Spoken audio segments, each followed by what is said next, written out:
Hello, everyone, and welcome to today's free public webinar with TPC Training entitled OSHA Injury and Illness Annual Record Keeping Criteria for 2020. My name is Ryan Smith, and I'm joined by our subject matter expert on OSHA, Paul Colangelo. He comes to us with years and years and years of safety and environmental experience that he'll be able to share with us some of these best practices for record keeping criteria in 2020. As we get started today, I want to make sure everyone knows a couple of important things. The first thing is that this webinar is being recorded. So the link to this recording will be posted up on our website within about 2 business days of today's event. So be on the lookout for that in email. Secondly, the PDF of these slides will be made available as well when you click on that link. So you can look back at some of this content we have today. And finally, this session is live today, which means you're welcome, and we highly encourage you to participate with us by using that Q&A line that's on your toolbar. So you should see the button for Q&A. Go ahead, and if you have any questions throughout the session for Paul, feel free to type those out into the Q&A box, and then we'll be able to answer those questions at the end of our session and have a little back and forth here. Be careful about using the chat box. So we want to try to avoid that one, but we will be monitoring the Q&A box as well. As we get started, as introducing today's session, I would like to run a little poll to get us started off, just to learn a little bit more about who's here joining us today, and that can really help inform our session as we move forward. So we got 3 quick questions we'd like to ask everyone here, and you can answer these questions by just clicking on the answer that applies most to you. So the poll should be launching right on top of this screen right now. So you should see a window popping up with 3 different questions. And you can go ahead and click your answer to these questions and then submit your poll at the end of answering those 3 questions. These questions we have for you today are: number 1, approximately how many total employees, and that includes full-time, part-time, and temp workers, worked for your company in 2020? Since we're talking about 2020, we want to kind of think about in terms of the year 2020.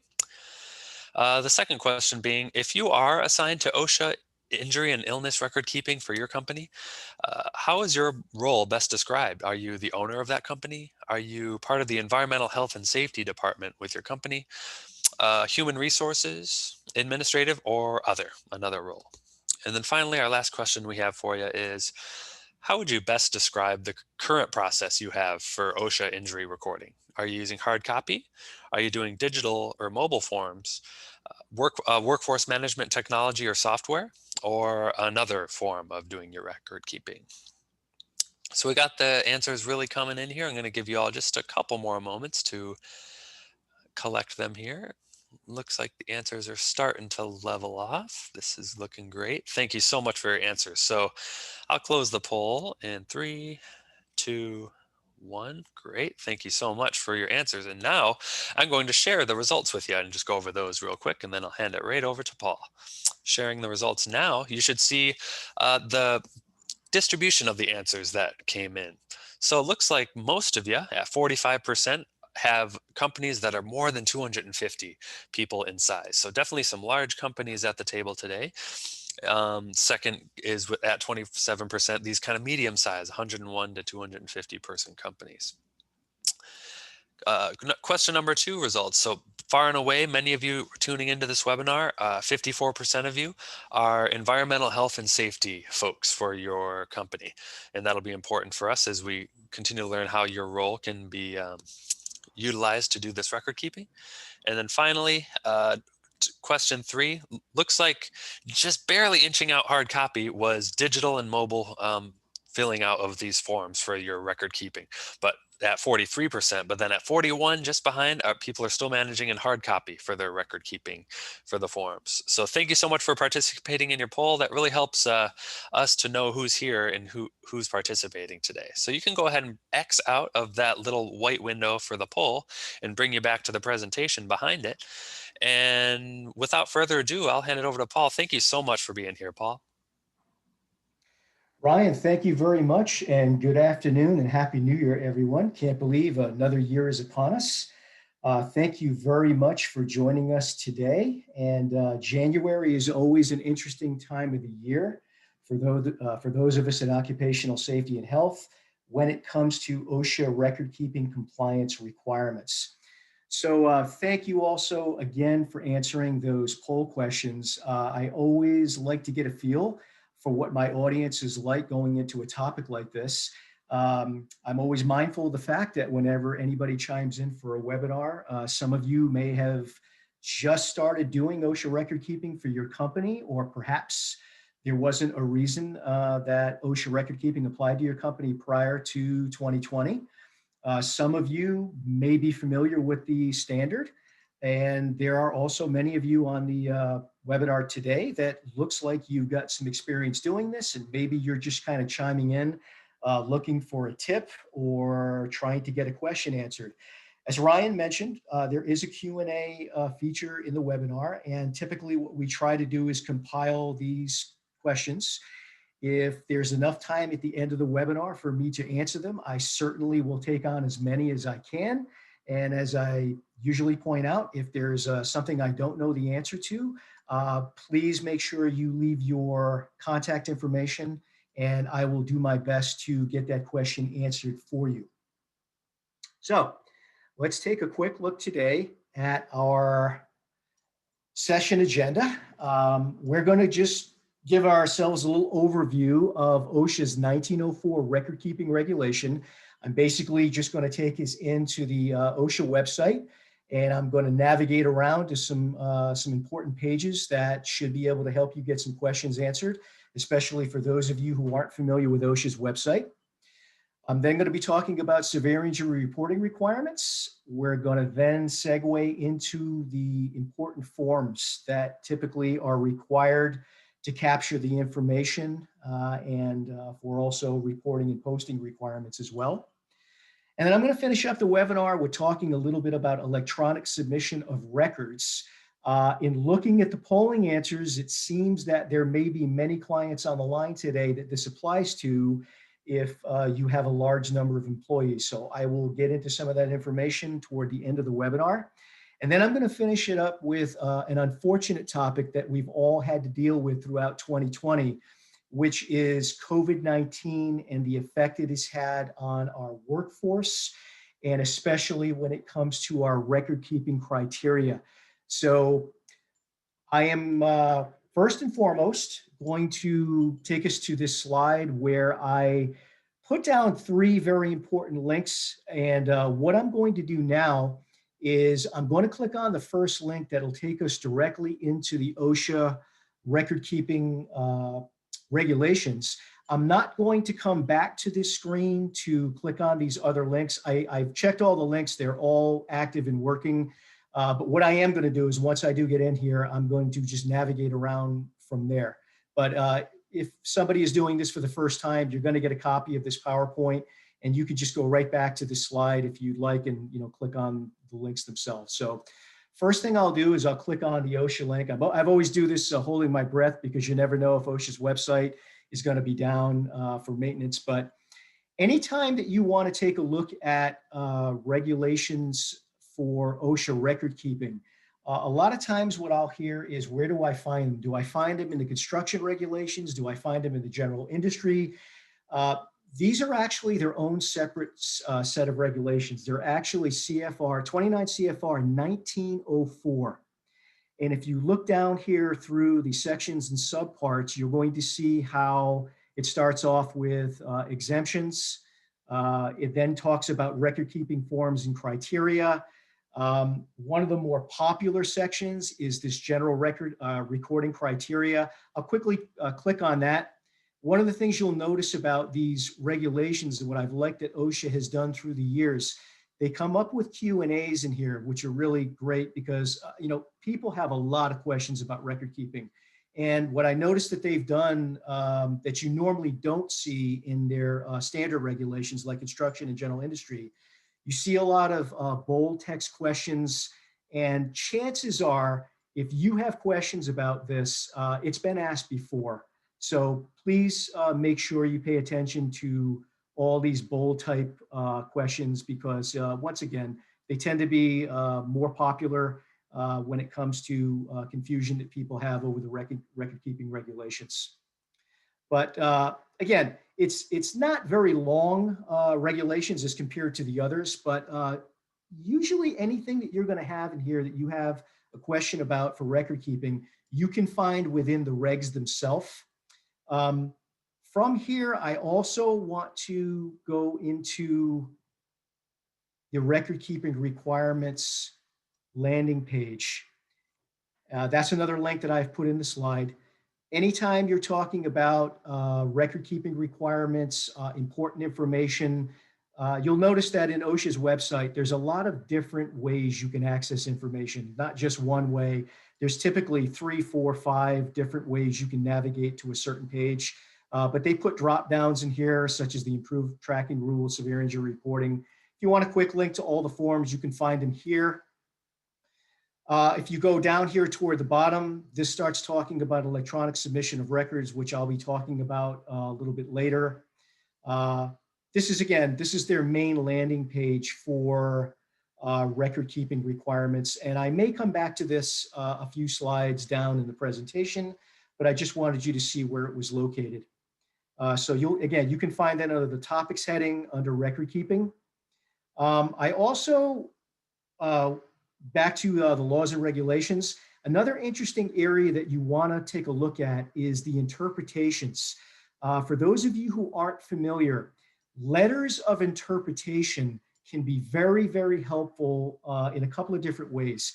If you don't find the answer to what you're looking for in the regulations themselves, sometimes you can find them in letters of interpretation.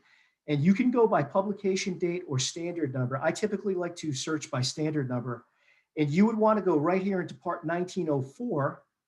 And when this comes up, you're going to see all the different sections within 1904.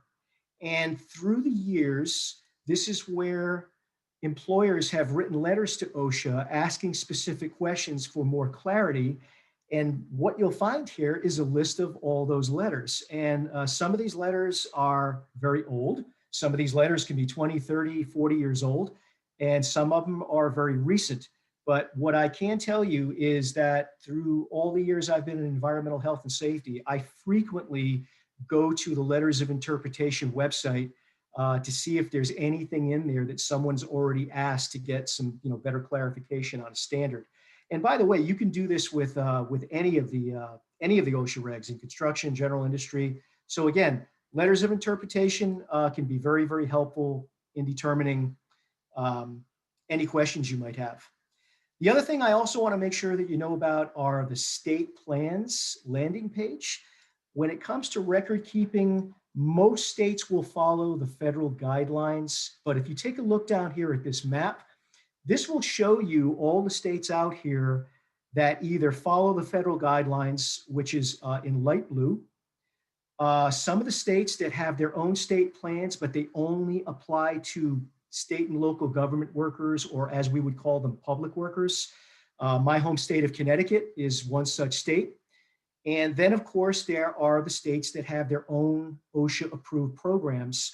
And if you happen to be living in a state or headquartered in a state like California, Oregon, they have state-specific plans that will sometimes have requirements that are in excess of federal standards. I believe that no state is allowed to have a standard that's lower than the federal guidelines, but they can certainly have additional requirements.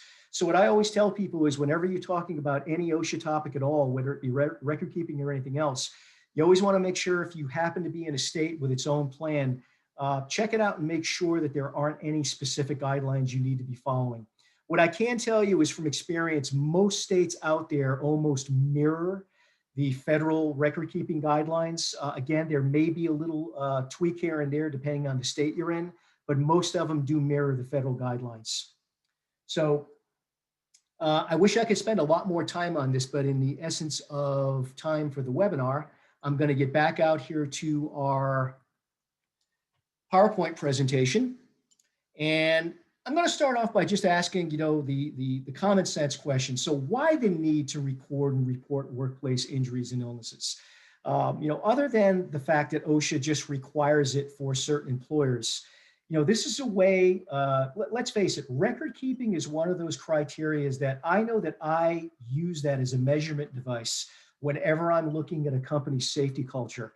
Record keeping tells me a lot. It also helps me come to a lot of data, a lot of rates. We're going to be going over some of the things that are derived from injury and illness record keeping.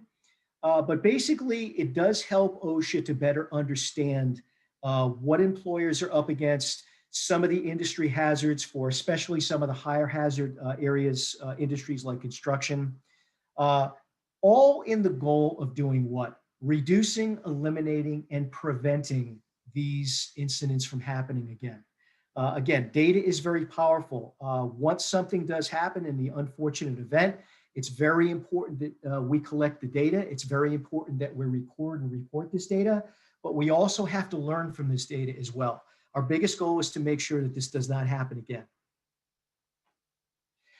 Now, here's a question that I'm sure a lot of you have dealt with. I know that I get asked this quite a bit, and I've been asked this question numerous times in my career. Who exactly in your company is assigned to OSHA record keeping requirements? Now, one of the polling questions that we asked earlier really wanted to touch base on, so where does this fall within your company? Is this something where somebody just threw the hat at you? You may be an administrator, you may be in HR, and somebody is asking you, hey, I want you to be responsible for the OSHA record keeping. Perhaps you don't have a lot of experience at it. Does this fall within the EHS department of your company? Is this assigned to maybe an operations manager, somebody that's in a different group? I can tell you that there's typically a hodgepodge of answers to that question. What I can tell you is this from my experience, especially for larger employers, you don't want to take chances at just throwing this hat at anyone. They should be experienced and qualified and able to do this. Now, I'm not saying this is something that cannot be learned. By all means, if somebody familiarizes themselves with the regulations, perhaps they could take some classes on this, or even hire a consultant, a subject matter expert to help them along.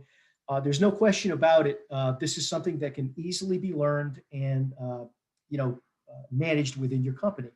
But what I can tell you is I would certainly not just throw this at someone, especially someone whose plate is already full. I've seen this happen way too many times. January is typically the time where I get calls from companies that say, help, somebody that was doing this for my company is no longer here, or, we've just got a whole mess of 301 injury reports, and I don't know how to fill out the 300A or the 300 log with the 300-day summary. So we just want to make sure that if we're going to assign this to somebody, that person needs to understand the responsibility they have to get this done. That person needs to be a good communicator. You've got to communicate with HR. You've got to communicate with your insurance company. There are workers' comp claims that have to interact with some of this stuff. You've got to make sure that the 301 forms are filled out correctly. You need to follow up on information. You have to make sure that the data is captured correctly. And you're going to see here toward the end of the year, especially when it comes time to certifying this data, it is crucial that it be correct. So this is not just for OSHA, this is for any legal matters that may pop up. Record keeping information, these are discoverable documents. So don't be surprised if you get hit with a violation from OSHA, or God forbid, there's a fatality in your company, or you get hit with a lawsuit. Don't be surprised if these record keeping documents are requested by a legal firm or OSHA or some other regulatory organization. Records need to be kept for up to 5 years. So your OSHA 301, your 300 logs and your 300-day summary, you have to have a record of 5 years. A lot of times I'll ask customers who just didn't know that they were supposed to be doing this. One of the first things they'll tell me is, I don't have records prior to this year. And the big question I have is, can you do these retroactively? Not a good idea. If you're a small company and that, there's been a pretty accurate accounting of the injuries and illnesses, I would frown upon trying to do things retroactively because you don't want to be guessing, and you're going to find out later on. Your 300-day summaries have to be certified. It's really tough to certify something that you don't have any backup for. So it's best to just make sure that you get this done in the time frame it needs to be done, and go from there. You want to establish a good track record of doing this. And of course, housekeeping of records, for the obvious reasons. These forms have to be accessible. They have to be readily available. There are also privacy concerns on a lot of these cases that come up. So again, this all kind of goes back to the responsible person at your company that takes care of this. So I would not just throw this at anybody. So determining which cases need to be recorded. If you take a look back to the OSHA regulations I was just in, they give you a lot of information. They give you a lot of different examples of the types of injuries that need to be recorded. So it doesn't mean that once somebody fills out an injury report that it necessarily needs to be recorded on your 300 log. But this is a way of determining if in fact that incident does require it to be recorded. So typically the big three right off the bat are going to be any work-related fatality, any work-related injury, illness that results in the following: loss of consciousness, days away from work, restricted work, or transfer to another job. And the big three keywords here that we always look at is anything typically beyond first aid.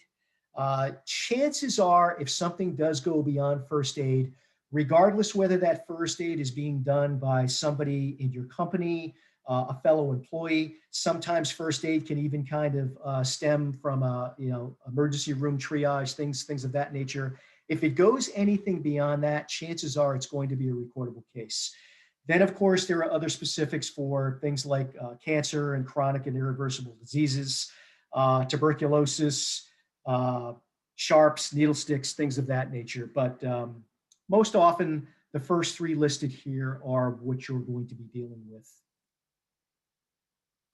Anytime you are talking about OSHA record keeping, one of the first things you have to be aware of is the difference between an establishment and a firm. An establishment is basically a single physical location where business is conducted. So this could be a firm or a company that has multiple locations. Each one of those locations might constitute being an establishment. A firm is basically comprised of one or more establishments. So for those of you who work for a firm or a company or a business, sometimes that word firm gets used interchangeably a lot with other things. But if you have one location, you are basically a firm. If you are a company that has multiple locations, basically you're going to have a headquarters, regardless of whether that it's the headquarters or not. That is known as an establishment. All the establishments comprise a single firm. Why it's important to know this when it comes to OSHA record keeping, talk about that in a second. Basically, the OSHA record keeping rule states that employers with more than 10 employees are required to keep records of serious work-related injuries and illnesses. So that's been a long-standing piece of criteria on whether or not your company, is going to be triggered for record keeping. A common source of confusion is how do you determine that? And basically, it's based on annual peak employment. So if you noticed, one of those polling questions talked about how many employees worked for your company in 2020, and it included full-time, part-time, seasonal, and temporary workers. That annual peak employment means at any time during the previous calendar year. So if you happen to be a company that employed 35 people at one point during 2020, but now for whatever reason, through layoffs, through a variety of reasons, you're down to 8 employees. Well, you still employed well over 10 people during that point of 2020. So you would be responsible for the OSHA record keeping requirement. Now, this is also very interesting, and this is why I wanted you to make sure you understood the difference between a firm and an establishment. The employee counts are based on the firm, not the establishments. So when you're talking about employee counts for your company, it has to include all establishments. However, And this is where the source of confusion comes in. Injury and illness records are maintained at the establishment level, not the firm level. Now, I'm going to talk a little bit more about this in the next few slides, but you're going to find that each establishment has to have its own way of tracking injuries and illnesses.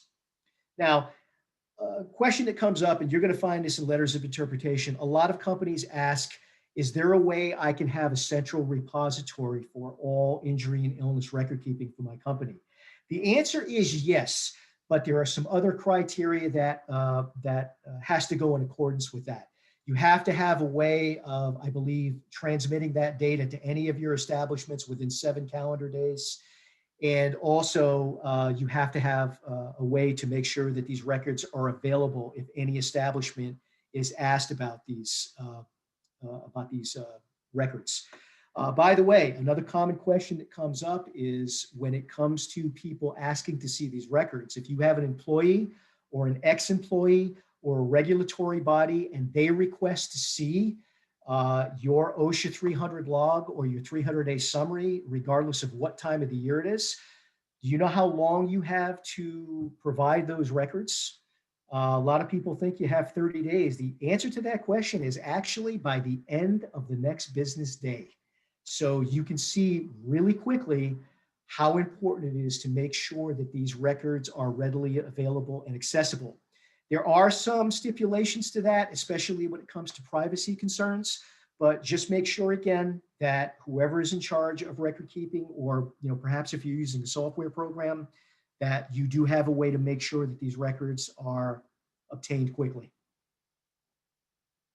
Now, we know about the more than 10 employees rule. Now we want to talk about exemptions. This is another area where I find that there are a lot of questions about when it comes to exemptions. First and foremost, OSHA has compiled a list of certain low-risk industries that are partially exempted from the record-keeping rule. And I want to make sure everybody understands partially exempted. There is no such thing as a full exemption. The reason why is because the record-keeping rule includes record keeping and reporting. So the first thing I will say is, and the picture of that young lady there, a florist, that is actually considered a low-risk industry. However, just because you are partially exempted from the record-keeping rule when it comes to maintaining records of injuries and illnesses, it does not mean you are exempt from OSHA regulations themselves. I hear that a lot. I hear a lot of employers say, well, OSHA law doesn't apply to me. Well, it most certainly does, regardless of the size of your company. The second part of that is even if a company is exempt from the record keeping requirement, the recording requirement, they are not exempt from the OSHA reporting requirement. And when I say reporting, reporting actually has two definitions when it comes to OSHA. The first one we're going to talk about is something called severe injury reporting. Now, this was updated in 2015. And what the severe injury reporting final rule, there was a lot of different moving components to it. A lot of it had to do with things like whistleblower complaints, posting, fines and citations, things along those lines. But the main thing was all employers are required to notify OSHA when they call it a serious qualifying event. One of those serious qualifying events is any work-related fatality must be reported to OSHA within 8 hours. The second part of that is any work-related inpatient hospitalization, amputation, or eye loss must be reported within 24 hours. And I want to emphasize inpatient hospitalization. Those of you who are familiar with this rule know that prior to 2015, that was actually 3. They required notification if 3 or more employees had an inpatient hospitalization. Now it's any inpatient hospitalization. And just for clarity, inpatient hospitalization does not mean that you went to the hospital, you went to the ER, got triaged, got patched up, and you were discharged. It means that the extent of your illnesses and injuries were severe enough where you were actually admitted to the hospital. So just be mindful of that. So you have to notify OSHA under those situations. So how do you notify OSHA? Well, OSHA will give you 3 different options. You can notify them by telephone to the nearest OSHA area office during normal business hours. And I emphasize the word area because when it comes to OSHA offices, there are regional offices and there are area offices. So if you click on the OSHA state tab I sent you to earlier, it typically will list out the area offices and regional offices for that state. Just make sure that you are calling the area office. OSHA also does have that 1-800 hotline that is available 24 hours to leave a message at. And the third way, which is my preference, is to do it online. You go right to that link and you will be prompted through a series of screens that will ask for the information on what happened, your business name, your contact information. So you do have three options. And again, my personal favorite would be the online version of reporting it. It's always best to have something documented. So now let's talk about forms.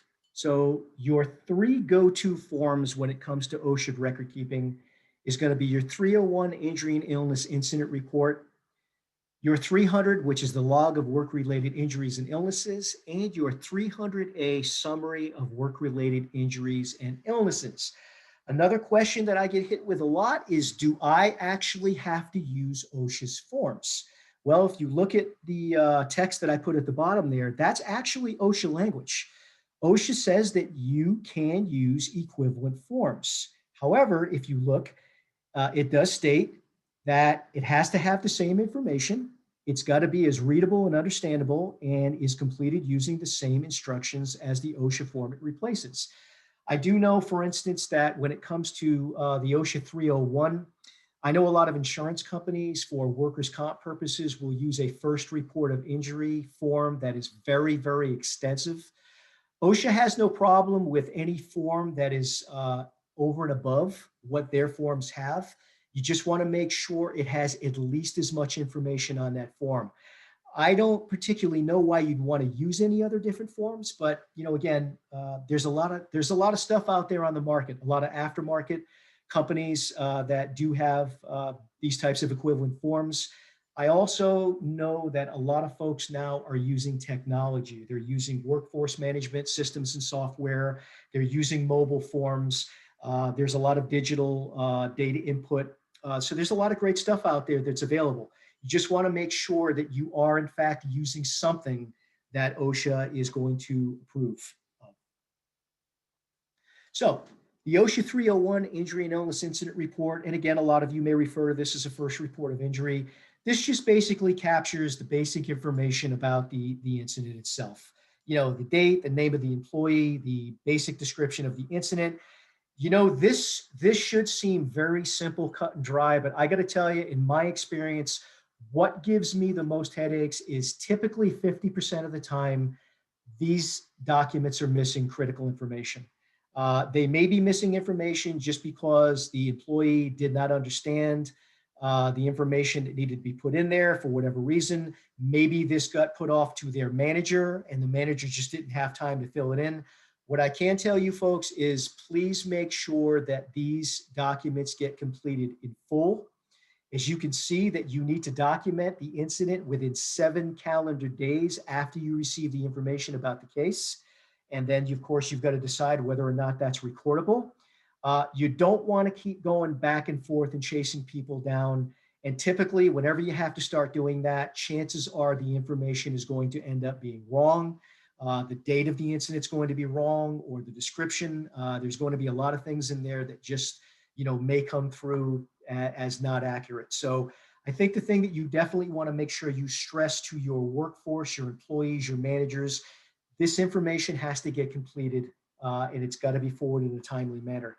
So once again, in terms of company communication, and by the way, OSHA requires you as a company to make sure you have a process in place for this. They want to make sure that you have notified your workforce of this. Anytime you're talking about incidents, you want to make sure your employees understand what they need to do in the event this happens. The time to ask that question isn't after an incident has happened. So you want to make sure that you have a procedure or a process or a policy in place that all your employees are aware of. So let's talk about the OSHA 300 log here for a moment. This is a very critical document. The OSHA 300 log is used to classify these incidents in terms of the extent and severity of each case. Once you have determined that a incident needs to be recorded, you're going to start inputting very specific data. The employee's name, their job title, the date of the injury, where this event occurred. But then there's very specific boxes that have to deal with specifics like, was this a fatality? Was this classified as an injury or an illness? Did this require days away from work and how many days, or restricted work activity and how many days, or job transfer and how many days? The big question I get asked all the time, how often should I be updating my OSHA 300? Does OSHA actually have a requirement for this? Now, I am not aware of any requirement that OSHA has from the time you decide that it needs to be recorded to the time it's actually placed on the 300. What I can tell you is this needs to be done by January 31st in order to fill out your 300-day summary so that you can certify it. But what I can tell you is this, it's best to make sure that this is done routinely and continually, especially if you are a larger employer. As you can imagine, if you are an employer that employs hundreds, if not thousands of employees, chances are you're going to be dealing with a lot of incidents. You're probably going to be dealing with a lot of recordable cases and a lot of time, restricted work activity and days away from work. And also you're going to be needed to go in here and update this because things change, right? What started off as something that, maybe somebody got admitted to the hospital for, they came back, they seemed like they were okay. Now, all of a sudden, they're taking days off of work. Incidents evolve. It's just not one and done. So again, this can be very laborsome, very cumbersome when it comes to getting this data correct. And, obviously that you may have to go back in here and update certain cases. And also, this is very important to make sure a separate 300 log and accordingly a 300-day summary must be kept and maintained at each employer establishment. If you take a look at the letters of interpretation, there have been letters written about this, whether or not, again, I mentioned earlier, can you do this at a central repository? You can do it, but when it comes to posting, that has to be posted at each employer establishment. So just make sure that if you do have more than one establishment within your firm, it's best to keep a separate 300 log and 300-day summary for each one of those establishments. So once your 300A log is nearing completion, when you feel like you've captured all the information for the year 2020, since we are talking about 2020, the very next thing you have to do is you have to actually transmit or transpose the data from that log onto a 300A summary of work-related injury and illnesses form. So basically what this does is it takes the information from the 300 log, and now it is going to be used to show totals for the year in each category. And if you take a look here at this top category, it's the number of cases. It's going to ask for the total number of deaths. I think common sense dictates that we always hope that number is 0. It's also going to ask for the number of days, days away from work, and transfer and restriction. And then it is going to ask for the injury, illnesses, and types. So it's very important that that information get transmitted onto the 300A, and these fields are filled out accordingly. If they happen to be zeros, that you're just going to fill in 0 in these fields. Those of you also who work in environmental health and safety, you are familiar with things like experience modification rates, total recordable cases, DART rates, DART standing for days away, restriction, and transfer. These are all rates that it's very important information. If your company is vying for a large contract, don't be surprised if you are asked for your total recordable and DART rate information. This can be make or break information for large contracts. This is also information that can be looked at when it comes to a legal issue or a regulatory issue. So it's very, very important that this information is placed on the 300A and it is accurate. Now, are you done with the 300A as soon as you put that information in there? No, you are not done. This is another area I see that a lot of issues, a lot of questions, and a lot of confusion comes up about. Once that 300A form is completed, it has to be certified and signed by a company executive. And we want to take a very careful look at the OSHA definitions of a company executive. And by the way, OSHA is very quick to point out that it is not just signed, it is certified. There is a big difference between signing something and certifying something. So the first definition of a company executive is if it's a sole proprietorship or a partnership, it has to be the owner of the company. If it's a corporation, it has to be the officer of that corporation. So the CEO or the CFO or the CTO, it's got to be an officer. If we're talking about an establishment, it's got to be the highest ranking company official working at the establishment. So let's just say at an establishment, the highest ranking company official is a plant manager. So if in fact that they are designated as the highest ranking company official, that plant manager could sign off and certify the 300A for that establishment. However, that plant manager may report back to a director of operations at the firm or the headquarters. If that person is the immediate supervisor of that plant manager, that immediate supervisor can also sign off and certify the 300A for that establishment. The reason why OSHA talks about certifying, and I want to make sure that we get clarity on this. A lot of people that are asked to sign these tend to get a little nervous about, what this means. By signing and certifying the 300A, it doesn't necessarily mean you agree with the results of that. But what it does mean is that to the best of your knowledge, the people filling this form out completed the information accurately. So it is always best to make sure that there is backup for that. One thing I tell folks that are charged with completing all this paperwork, this isn't something you just want to drop on, your CEO's desk. You don't just want to send them a, quick email. You don't want to stop them in the hallway and say, hey, can you sign this, please? It is best to get some FaceTime, or it is best to send a very detailed email with backup. I don't know about you, but if somebody's asking me to sign something, if I'm not familiar with the information, I'm going to start asking questions. So it's very important to make sure that that person is assured that that information is completed accurately. Now, also, OSHA, I would imagine that OSHA is also thinking along the lines of if someone is going to certify and sign this information and they see numbers on there that are very alarming, there are high numbers of illnesses and injuries. Perhaps there's even a high number of fatalities. As far as I'm concerned, anything more than zero is a high number. That's probably smart to think that someone would start asking questions why. Why are we having all these incidents and injuries, and is there something wrong with our safety and health program? Where do we need to start making adjustments? Let's just be very careful in what certified means. Again, you're certifying as to the accuracy of this, but this is a great time to really have a sit down with somebody in charge to talk about some of the things that you want to do going forward in the new year, and hopefully reducing and eliminating these incidents from occurring again. Are you done with the 300A yet? No, you are not. Once it is signed and certified, that 300A summary must be posted in a visible area annually from February 1st through April 30 in each establishment.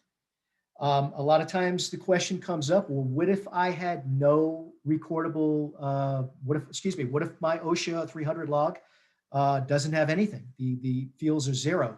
Even if there was zero, you still have to take the 300A, fill in the fields as zero, and you still have to post them from February 1st through April 30th. So obviously the picture here, you see a break room. Don't always have the luxury of having a break room, whether it's in your firm or any establishment. You just want to make sure it's in an area that the employees know about. You want to make sure that the employees are informed as to where this information resides. As of right now, it must be a physical posting. Electronic distribution to employees does not currently meet the posting requirement. That's also something that I've seen letters of interpretation written about. It's perfectly fine to say that you've got very sophisticated communication, throughout your company. You make sure that you're going to, notify people through their phones and tablets and computers. But as far as I know right now, a physical posting has to occur at both the establishment and firm level. So just make sure that that posting is done. And if you're looking at the calendar, it's the 28th of January. So 3 more days, that annual 300A has to be posted.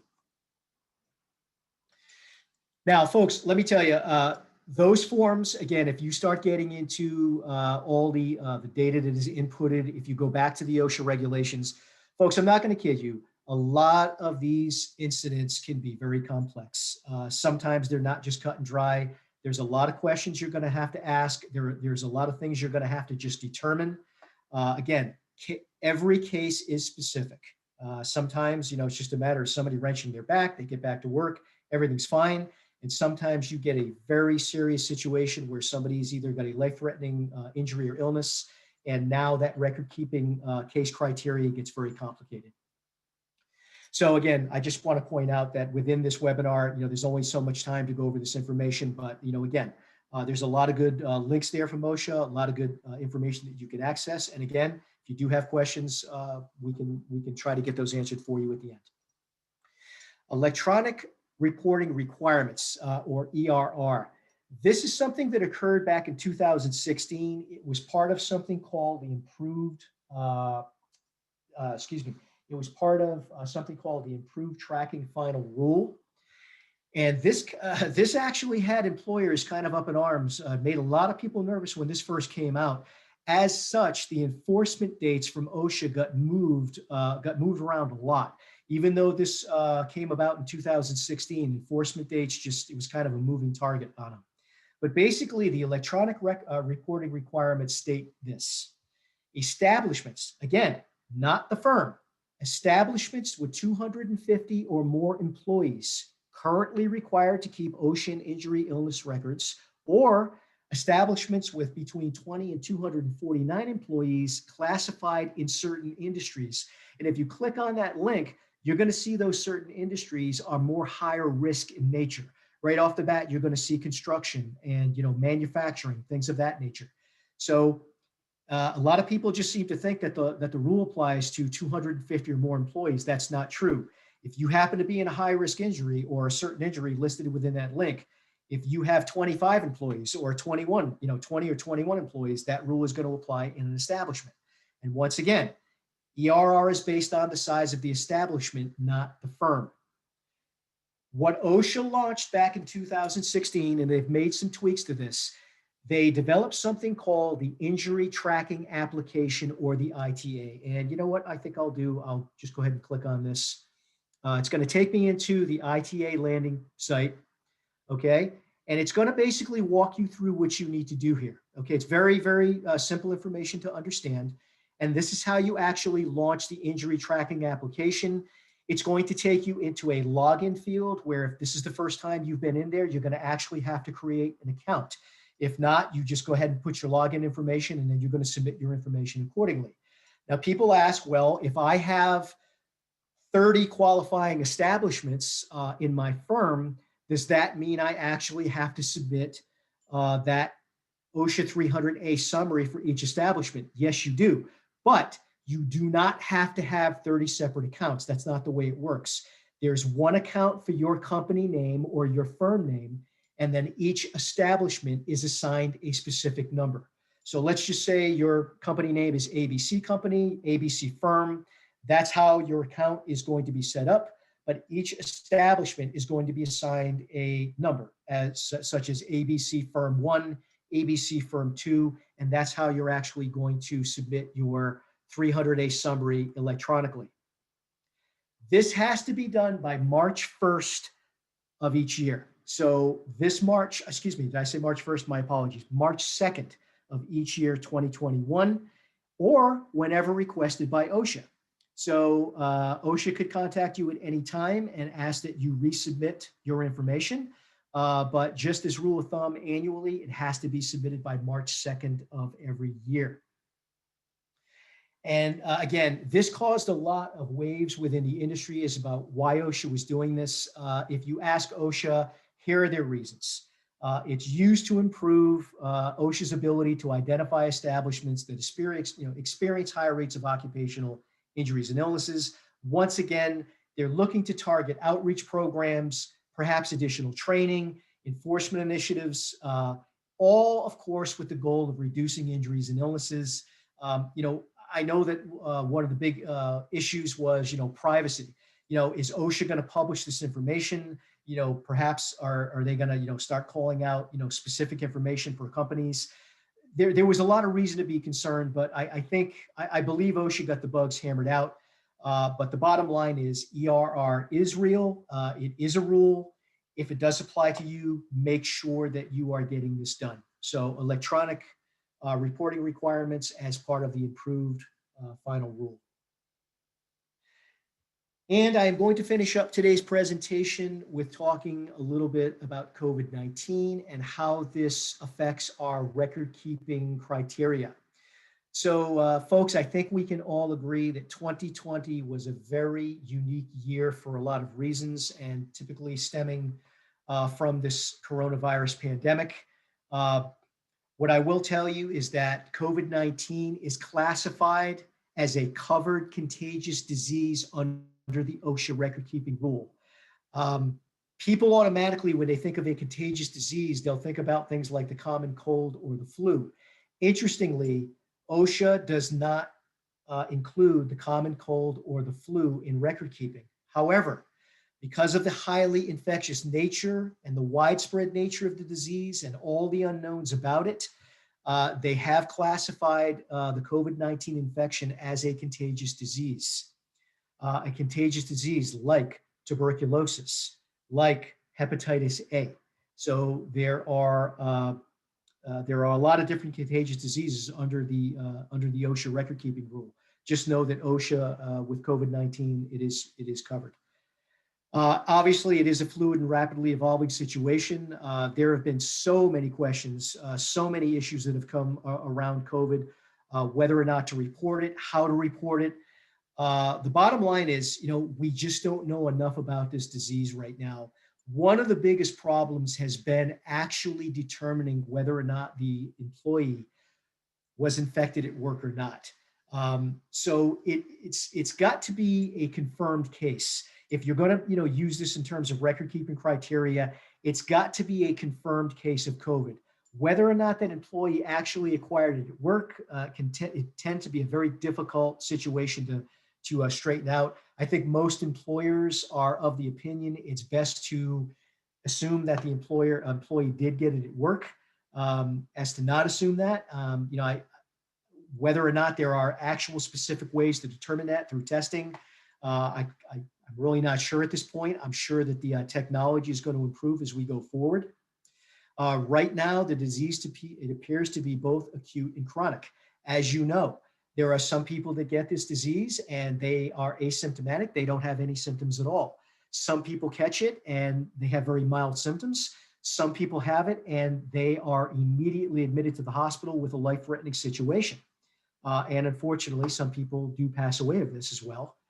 Also, chronically, they are looking at a lot of different syndromes that seem to be occurring here. Now we don't know for sure what the long-term ramifications of COVID-19 infection are, but they are seeing a lot of syndromes right now that are stemming from COVID-19 infection. So, again, as the medical community gets more familiar with this disease and as more research and development is done, hopefully we get to understand a lot more about this nasty virus.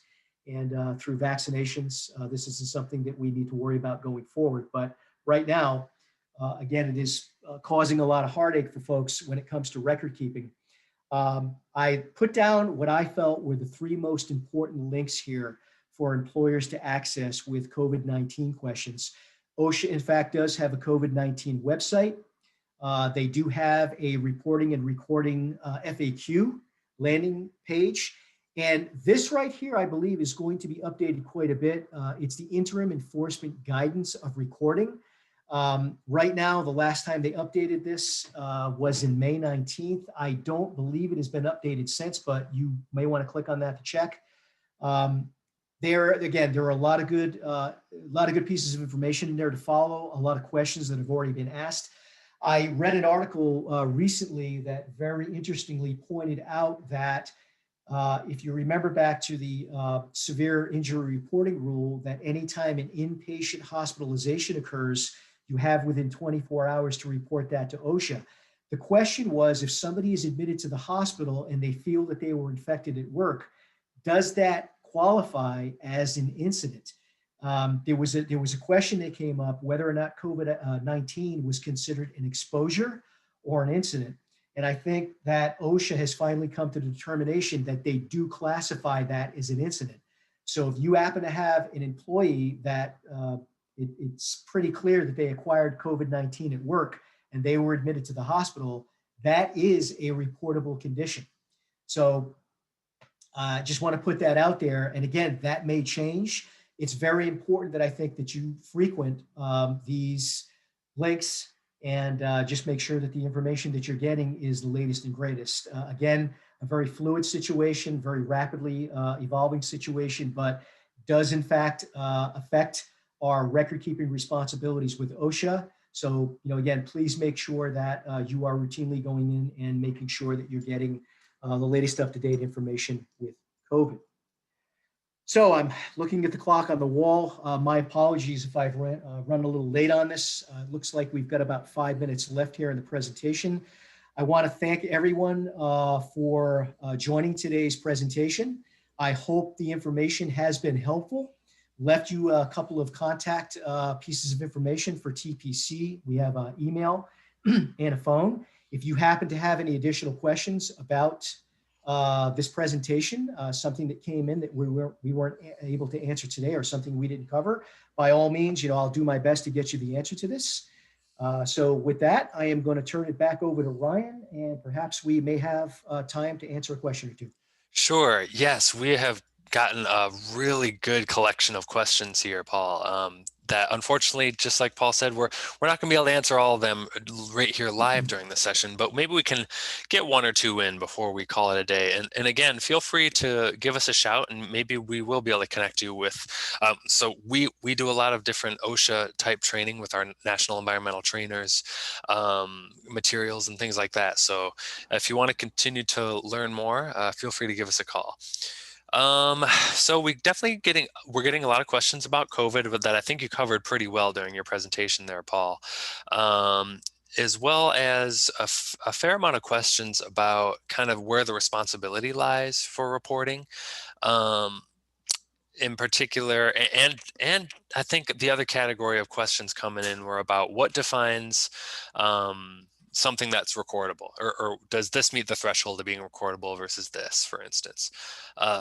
So let's see, which one can we talk about before we wrap up for the day? Because we want to honor everyone's hour-long commitment here.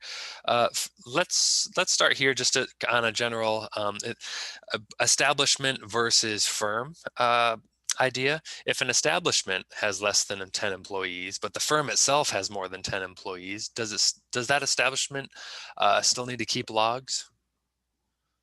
If the establishment itself is less than 10 employees, did I hear that correctly? Yes, the establishment's less than 10, Yeah, even though the firm is more. Yes, I believe that is a situation where the 300 log and the 300A summary can be maintained at the headquarter location. You'd have to go back into those Q&As and even the letters of interpretation, but I'm fairly confident that the establishment under that circumstance would not have to keep its own separate 300 log and 300A summary. And by the way, Ryan, I just wanted to quickly point this out. I forgot to mention this during the presentation. A lot of questions I've had coming in are, with COVID, there are a significant amount of employees these days working from home. So the question becomes is, if I'm working from home, am I actually my own establishment? And it's a great question. The answer to that question, though, is no. In that case, for recording purposes, what the employer needs to do is link that employee to a specific establishment. So let's just say you have 50 employees working from home and you have 3 establishments that comprise your firm. You would actually have to link those 50 employees working from home to a specific establishment. Got you. Well, thank you so much for a great presentation, Paul, and thank you all for your great questions. I know we weren't able to answer them all, but to answer some of your questions about the copy of this presentation, absolutely. I'll remind everyone that all the information you heard today, as well as the copy of these slides in PDF, will be available on our website, on our recorded webinars link, which you'll be able to get that link from us in email. You'll be seeing that within 2 business days of today's event. So thank you so much for being here, everyone, and have a great rest of your day.